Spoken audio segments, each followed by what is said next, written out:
ಚಿನ್ನಯ್ಯ ಯಾರು ಅಂತ ಗೊತ್ತಿಲ್ಲ, ಅಂತ ಹೆಂಡತಿ ಯಾರು ಅಂತ ಗೊತ್ತಿಲ್ಲ. ಅದ ಅವರು ಆರೋಪ ಮಾಡಿದ್ದಾರೆ. ಆರೋಪ ಮಾಡಿದ್ಮೇಲೆ ಅದನ್ನ ಅವರು ಸಾಬೀತುಪಡಿಸ್ಬೇಕಲ್ವಾ? ಧರ್ಮಸ್ಥಳ ಕೇಸ್ನಲ್ಲಿ ಬುರುಡೆ ಬಿಟ್ನ ಚಿನ್ನಯ್ಯ. ಧರ್ಮಸ್ಥಳ ಕೇಸ್ನಲ್ಲಿ ಪ್ರಕಾಶ್ ರಾಜ್, ರಮಾ ನಾಗರಾಜ್ ಹೆಸರು ಉಲ್ಲೇಖ. ಚಿನ್ನಯ್ಯನ ಹೇಳಿಕೆಗೆ ಪ್ರಕಾಶ್ ರಾಜ್ ಪ್ರತಿಕ್ರಿಯೆ ಏನು? ನಮಸ್ಕಾರ, ಈ ದಿನಕ್ಕೆ ಸ್ವಾಗತ. ನಾನು ಜಿಎಂ ಪವಿತ್ರ. ಧರ್ಮಸ್ಥಳದಲ್ಲಿ ಅಕ್ರಮವಾಗಿ ಹೂತು ಹಾಕಲಾಗಿರುವ ನೂರಾರು ಅಪರಿಚಿತ ಶವಗಳ ಪ್ರಕರಣಕ್ಕೆ ಸಂಬಂಧಿಸಿದಂತೆ ಸಾಕ್ಷಿ ಆರೋಪಿ ಚಿನ್ನಯ್ಯ ಹೊಸ ಹೆಸರುಗಳನ್ನು ಮುನ್ನೆಲೆಗೆ ತಂದಿದ್ದು ಹೊಸ ಚರ್ಚೆಗೆ ನಾಂದಿ ಹಾಡಿದೆ. ಬಹುಭಾಷಾ ನಟ ಪ್ರಕಾಶ್ ರಾಜ್ ಮತ್ತು ಚಿತ್ರದುರ್ಗದ ಸಾಮಾಜಿಕ ಹೋರಾಟಗಾರ್ತಿ ರಮಾ ನಾಗರಾಜ್ ಅವರ ಹೆಸರನ್ನ ಹೈಕೋರ್ಟ್ಗೆ ಸಲ್ಲಿಸಲಾದ ರಿಟ್ ಅರ್ಜಿಯಲ್ಲಿ ಚಿನ್ನಯ್ಯ ಉಲ್ಲೇಖಿಸಿರೋದು ದೊಡ್ಡ ಮಟ್ಟದಲ್ಲಿ ಸದ್ದು ಮಾಡಿದೆ. ಕೇಸ್ ನಂಬರ್ 39/2025 ಇಡೀ ದೇಶದಾದ್ಯಂತ ಸಂಚಲನವನ್ನು ಮೂಡಿಸಿತ್ತು. ನೂರಾರು ಶವಗಳನ್ನು ಹೂತಾಕಿದ್ದೇನೆ ಅಂತ ಹೇಳಿ ನಂತರ ಉಲ್ಟಾ ಹೊಡೆದಿದ್ದ ಚಿನ್ನಯ್ಯ ಸೌಜನ್ಯ ಪರ ಹೋರಾಟಗಾರರಾದ ಮಹೇಶ್ ಶೆಟ್ಟಿ ತಿಮ್ರೋಡಿ, ಗಿರೀಶ್ ಮಟ್ಟಣ್ಣನವರ್, ಜಯಂತ್ ವಿಠಲ್ಗೌಡ ಅವರು ಈ ಷಡ್ಯಂತ್ರದ ಭಾಗವಾಗಿದ್ದಾರೆ ಅಂತ ವ್ಯತಿರಿಕ್ತ ಹೇಳಿಕೆಯನ್ನ ಕೊಟ್ಟಿದ್ದ. ಧರ್ಮಸ್ಥಳದ ಬಂಗ್ಲೆಗುಡ್ಡದಲ್ಲಿ ಎಸ್ಐಟಿ ಅಂದ್ರೆ ವಿಶೇಷ ತನಿಖಾ ತಂಡ ನಡೆಸಿದಂತ ಕಾರ್ಯಾಚರಣೆ ಸಂದರ್ಭದಲ್ಲಿ 8 ತಲೆಬುರುಡೆಗಳು ಸಿಕ್ಕಿದ್ವು. ಈಗ ಎಸ್ಐಟಿಯ ಸಮಗ್ರ ತನಿಖಾ ವರದಿ ಸಲ್ಲಿಕೆಗೆ ಕೋರಿ ಚಿನ್ನಯ್ಯ ಹೈಕೋರ್ಟ್ ಅಲ್ಲಿ ರಿಟ್ ಅರ್ಜಿಯನ್ನ ಸಲ್ಲಿಸಿದ್ದಾರೆ. ಜೊತೆಗೆ ಈವರೆಗೆ ಪ್ರಕರಣದಲ್ಲಿ ಎಲ್ಲಿಯೂ ಕೇಳದಿದ್ದಂತ ಹೊಸ ಹೆಸರುಗಳನ್ನ ಪ್ರಸ್ತಾಪಿಸಿದ್ದಾರೆ. ಒಂದು ದಿನ ರಾತ್ರಿ ಸುಮಾರು 8 ಗಂಟೆಗೆ ಗಿರೀಶ್ ಮಟ್ಟಣ್ಣನವರ್ ನಟ ಪ್ರಕಾಶ್ ರಾಜ್ಗೆ ದೂರವಾಣಿ ಕರೆ ಮಾಡಿ ನನಗೆ ಫೋನ್ ನೀಡಿದ್ರು. ಪ್ರಕಾಶ್ ರಾಜ್ ತಮಿಳಿನಲ್ಲಿ ಮಾತನಾಡಿ, ಗಿರೀಶ್ ಮಟ್ಟಣ್ಣನವರು ಏನ್ ಹೇಳಬೇಕು ಅಂತ ಸೂಚಿಸಿದಾರೋ ಅದನ್ನ ಅಧಿಕಾರಿಗಳ ಮುಂದೆ ಹೇಳಬೇಕು. ಅವ್ರು ಹೇಳದಂತೆ ನೀನ್ ಕೇಳಿದ್ರೆ ಜೂನ್ 29ಕ್ಕೆ ನಾನು ಬಂದು ನಿನ್ನನ್ನ ಅಪ್ಪಿಕೊಳ್ತೇನೆ ಅಂತ ಹೇಳಿದ್ರು ಅಂತ ಚಿನ್ನಯ್ಯ ತಿಳಿಸಿದ್ದಾರೆ. ಆದ್ರೆ ಅದೊಂದು ಸೌಜನ್ಯದ ಕರೆಯಷ್ಟೇ ಆಗಿತ್ತು ಅಂತ ಗಿರೀಶ್ ಮಟ್ಟಣ್ಣನವರ್ ಹೇಳಿದ್ದಾರೆ. ಆದಾಗ್ಯೂ ಚಿನ್ನಯ್ಯ ಬೇರೆಯದೇ ರೀತಿಯ ವಾದ ಮಾಡ್ತಿದ್ದಾರೆ. ಧರ್ಮಸ್ಥಳದ ವಿರುದ್ಧ ಪಿತೂರಿ ಮಾಡೋಕೆ ಒಟ್ಟು 200 ಕೋಟಿ ರೂಪಾಯಿಗಳ ಬಜೆಟ್ ಸಿದ್ಧವಾಗಿತ್ತು. ಈ ಸಂಚಿನ ಭಾಗವಾಗಿ ಚಿನ್ನಯ್ಯನಿಗೆ 50 ಲಕ್ಷ ರೂಪಾಯಿ ಕೊಡುವ ಆಮಿಷವನ್ನ ಮಹೇಶ್ ಶೆಟ್ಟಿ ತಿಮ್ರೋಡಿ ಒಡ್ಡಿದ್ರು. ಈ ಷಡ್ಯಂತ್ರಕ್ಕಾಗಿ ಕೇರಳದಿಂದ ಹಣ ಬಂದಿತ್ತು. ಇನ್ನು ಚಿತ್ರದುರ್ಗದ ರಮಾ ನಾಗರಾಜ್ ಅನ್ನೋರು ಕೂಡ ಇದಕ್ಕೆ ಹಣ ನೀಡಿದ್ದಾರೆ. ತನ್ನ ಪತ್ನಿಯ ಬ್ಯಾಂಕ್ ಖಾತೆಗೆ ಹಣ ವರ್ಗಾವಣೆಯಾಗಿರುವ ಹಾಗೂ ನಗದು ಹಣ ವಹಿವಾಟಿನ ಸಂಪೂರ್ಣ ವಿವರಗಳನ್ನ ಚಿನ್ನಯ್ಯ ನ್ಯಾಯಾಲಯಕ್ಕೆ ಸಲ್ಲಿಸಿದ್ದಾರೆ ಅಂತ ಮಾಧ್ಯಮಗಳು ವರದಿ ಮಾಡಿದೆ.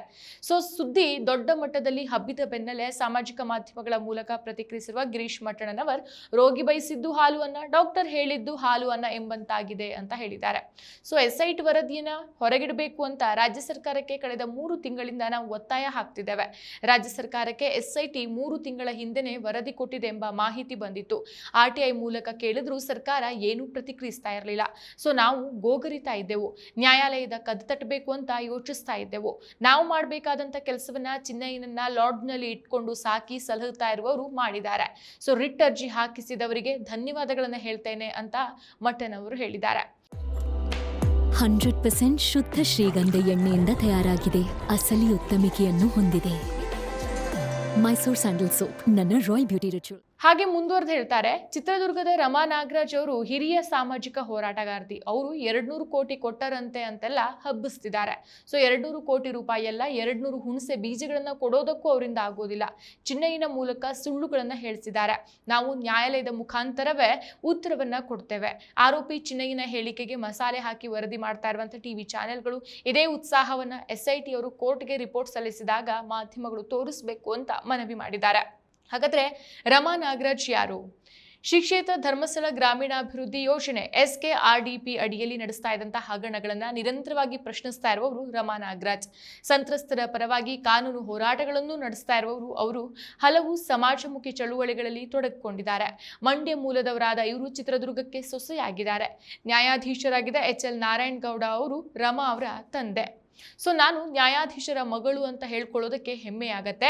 ಇಷ್ಟು ದಿಟ್ಟವಾಗಿ ನಾನು ಮಾತಾಡಬೇಕಾದ್ರೆ ನನ್ನ ರಕ್ತದಲ್ಲೇ ನ್ಯಾಯದ ರಕ್ತವಿದೆ. ಇಡೀ ಜಗತ್ತೇ ಒಂದ್ ಕಡೆ ನಿಂತರೂ ನೀನು ನ್ಯಾಯದ ಪರ ನಿಲ್ಲು ಎಂಬುದು ನಮ್ಮ ತಂದೆಯವರು ಕಲಿಸಿದಂಥ ಪಾಠ. ಸತ್ಯದ ಪರ ಹೋರಾಟ ನಿರಂತರವಾಗಿರುತ್ತೆ ಅಂತ ಹೇಳಿದ್ದಾರೆ. ಇನ್ನು ಈ ದಿನ .comಗೆ ಪ್ರತಿಕ್ರಿಯಿಸಿದ ಅವರು, ನನಗೆ ಚಿನ್ನಯ್ಯ ಯಾರು ಅಂತ ಗೊತ್ತಿಲ್ಲ, ಅವರ ಹೆಂಡತಿಯೂ ಯಾರು ಅಂತ ಗೊತ್ತಿಲ್ಲ. ಸೌಜನ್ಯ ಪರ ಹೋರಾಟಗಾರ್ತಿಯಾಗಿ ಮಹೇಶ್ ಶೆಟ್ಟಿ ತಿಮ್ರೋಡಿ ಅವರ ಮುಂದಾಳತ್ವದ ಚಳುವಳಿಯಲ್ಲಿ ನಾನು ಇರೋದು ಸತ್ಯ.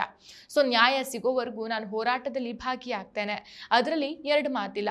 ನನ್ನ ಹೆಸರನ್ನ ಚಿನ್ನಯ್ಯ ಉಲ್ಲೇಖಿಸಿದಾನೆ ಅಂತಂದ್ರೆ ಆರೋಪವನ್ನ ಸಾಬೀತುಪಡಿಸಲಿ ಅಂತ ಸವಾಲ್ ಹಾಕಿದ್ದಾರೆ. ಸೊ ಈ ರೀತಿಯ ಬೆದರಿಕೆಗಳಿಗೆ ನಾನು ಜಗ್ಗೋದಿಲ್ಲ. SKRDPಗೆ ಸಂಬಂಧಿಸಿದಂತೆ ಒಂದು ಪ್ರಕರಣವನ್ನ ನಾನು ಮಾಡಿಸಿದ್ದೆ. ಹಿರಿಯೂರಿನ ವಿಧವೆಯೊಬ್ಬರು ತಮ್ಮ ಹಣ ಪಡೆಯಲಾಗದೆ ಪರದಾಡ್ತಾ ಇದ್ರು. ಆ ಸಂತ್ರಸ್ತೆಯ ಪರ ನಿಂತೆ. ಆ ಕಾರಣಕ್ಕೆ ದಾವಣಗೆರೆಯಲ್ಲಿ ನನ್ನ ಮೇಲೆ ಹಲ್ಲೆ ಮಾಡೋಕೆ ಯತ್ನಿಸಿದ್ರು. ನಾನು FIR ಮಾಡಿಸಿದ್ದೆ. ಸೊ ಇಂಥ ಕಾರಣಗಳಿಂದಾಗಿ ನನ್ನನ್ನ ಚಿನ್ನಯ್ಯನ ಪ್ರಕರಣದಲ್ಲಿ ಸೇರಿಸೋ ಷಡ್ಯಂತ್ರ ಮಾಡಿದ್ದಾರೆ ಅಂತ ಆರೋಪಿಸಿದ್ರು. ನಾನ್ ಪ್ರತಿಕ್ರಿಯೆ ಇಷ್ಟೇ ಸರ್, ನಾನು ಹೇಳೋದು. ನನಗೆ ಚಿನ್ನಯ್ಯ ಯಾರು ಗೊತ್ತಿಲ್ಲ, ಅವ್ರ ಹೆಂಡತಿ ಯಾರು ಗೊತ್ತಿಲ್ಲ. ಸೌಜನ್ಯ ಪರ ಹೋರಾಟಗಾರ್ತಿಯಾಗಿ ನಾನು ಏನು ಮಹೇಶ್ ಅಣ್ಣ ಅವರ ಮುಂದಾಳತ್ವದಲ್ಲಿ ನಾನು ಇರೋದನ್ನ ಸತ್ಯ. ಅವ್ರ ನ್ಯಾಯ ಸಿಗೋವರೆಗೂ ನಾನು ಹೆಜ್ಜೆ ಇಡ್ತೇನೆ ಅವ್ರ ಜೊತೆ ಹೋರಾಟದಲ್ಲಿ. ಅಲ್ಲಿ 2 ಮಾತಿಲ್ಲ. ಆದ್ರೆ ನನಗೆ ಚಿನ್ನಯ್ಯ ಯಾರು ಅಂತ ಗೊತ್ತಿಲ್ಲ, ಅಂತ ಹೆಂಡತಿ ಯಾರು ಅಂತ ಗೊತ್ತಿಲ್ಲ. ಆದ್ರೆ ಅವರು ಆರೋಪ ಮಾಡಿದ್ದಾರೆ. ಆರೋಪ ಮಾಡಿದ್ಮೇಲೆ ಅದನ್ನ ಅವರು ಸಾಬೀತುಪಡಿಸ್ಬೇಕಲ್ವಾ? ಸಾಬೀತುಪಡಿಸ್ಲಿ ಸರ್.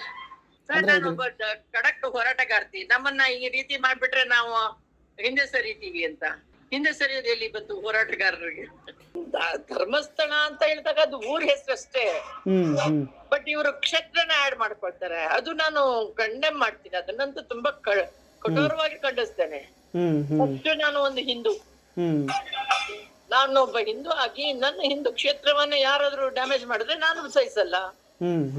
ಯಾಕೆ ಬಿಡ್ಬೇಕು? ನಾವು ನಮ್ಮ ದೇವರದು ಮಂಜುನಾಥ ಸ್ವಾಮಿ, ಅಣ್ಣಪ್ಪ ಮಟ್ಟಣ್ಣವರಾಗಿರ್ಬೋದು, ನಮ್ಮ ಜಯಂತಿ ಆಗಿರ್ಬೋದು, ನಮ್ಮ ಸಮೀರ್ ಆಗಿರ್ಬೋದು, ನಾವೆಲ್ಲ ಒಟ್ಟಿಗೆ ನಮ್ಮದೆಲ್ಲರೂ social justice for Soujanya, justice for all one who was ಇದು ವಿಕ್ಟಿಮ್ ಯಾರಿದ್ದಾರೆ, ಅದು ಪುರುಷನಿರ್ಲಿ ಮಹಿಳೆಯನಿರ್ಲಿ ಯಾರೇ.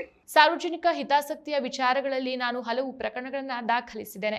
ಕಾನೂನು ಹೋರಾಟ ನನಗೇನು ಹೊಸದಲ್ಲ ಎನ್ನುವ ಅವರು ಧರ್ಮಸ್ಥಳ ಎಂಬುದು ಒಂದು ಗ್ರಾಮದ ಹೆಸರು. ಆದರೆ ಧರ್ಮಸ್ಥಳ ಕ್ಷೇತ್ರದ ವಿರುದ್ಧ ಹೋರಾಟ ನಡೀತಾ ಇದೆ ಅಂತ ಬಿಂಬಿಸಲಾಗ್ತಾ ಇದೆ.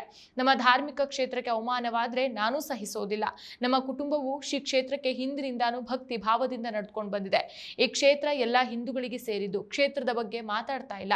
ಊರಿನಲ್ಲಿ ನಡೀತಾ ಇರುವಂತಹ ಆಗು ಹೋಗುಗಳ ಕುರಿತು ಮಾತಾಡ್ತಿದ್ದೇನೆ ಅಂತ ಸ್ಪಷ್ಟಪಡಿಸಿದ್ರು. ಹಾಗಾದ್ರೆ ಪ್ರಕಾಶ್ ರಾಜ್ ಅವರ ಪ್ರತಿಕ್ರಿಯೆ ಏನು? ಆರೋಪಿ ಚಿನ್ನಯ್ಯ ತನ್ನ ರಿಟ್ ಅರ್ಜಿಯಲ್ಲಿ ಪ್ರಕಾಶ್ ರಾಜ್ ಅವರ ಹೆಸರನ್ನ ಪ್ರಸ್ತಾಪಿಸಿದ ಕೂಡಲೇ ಮಾಧ್ಯಮಗಳು ದೊಡ್ಡ ಮಟ್ಟದಲ್ಲಿ ಸುದ್ದಿ ಮಾಡಿದೆ. ಈ ಸಂಬಂಧ ಪ್ರತಿಕ್ರಿಯಿಸಿರುವಂತಹ ಪ್ರಕಾಶ್ ರಾಜ್, ಎಲ್ಲರಿಗೂ ನಮಸ್ಕಾರ. ಧರ್ಮಸ್ಥಳ ಪ್ರಕರಣಕ್ಕೆ ಸಂಬಂಧಿಸಿದಂತೆ ಮಾಧ್ಯಮಗಳಲ್ಲಿ, ಸಾಮಾಜಿಕ ಜಾಲತಾಣಗಳಲ್ಲಿ ನನ್ನ ಬಗ್ಗೆ ಕೆಲವು ಸುದ್ದಿಗಳು ಚರ್ಚೆಯಾಗ್ತಾ ಇರೋದು ಗಮನಕ್ಕೆ ಬಂದಿದೆ.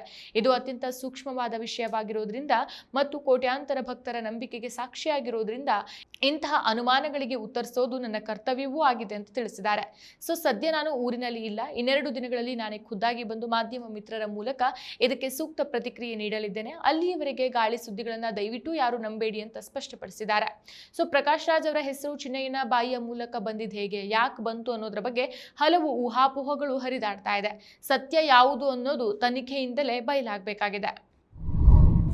ಮತ್ತಷ್ಟು ವಿಶೇಷ ವಿಡಿಯೋಗಳನ್ನು ನೋಡಲು ಮತ್ತು ಹೊಸ ವಿಡಿಯೋಗಳ ಬಗ್ಗೆ ತಿಳಿಯಲು ಈ ದಿನ .com ಯೂಟ್ಯೂಬ್ ಚಾನೆಲ್ ಸಬ್ಸ್ಕ್ರೈಬ್ ಮಾಡಿ ಮತ್ತು ಬೆಲ್ ಐಕಾನ್ ಕ್ಲಿಕ್ ಮಾಡಿ.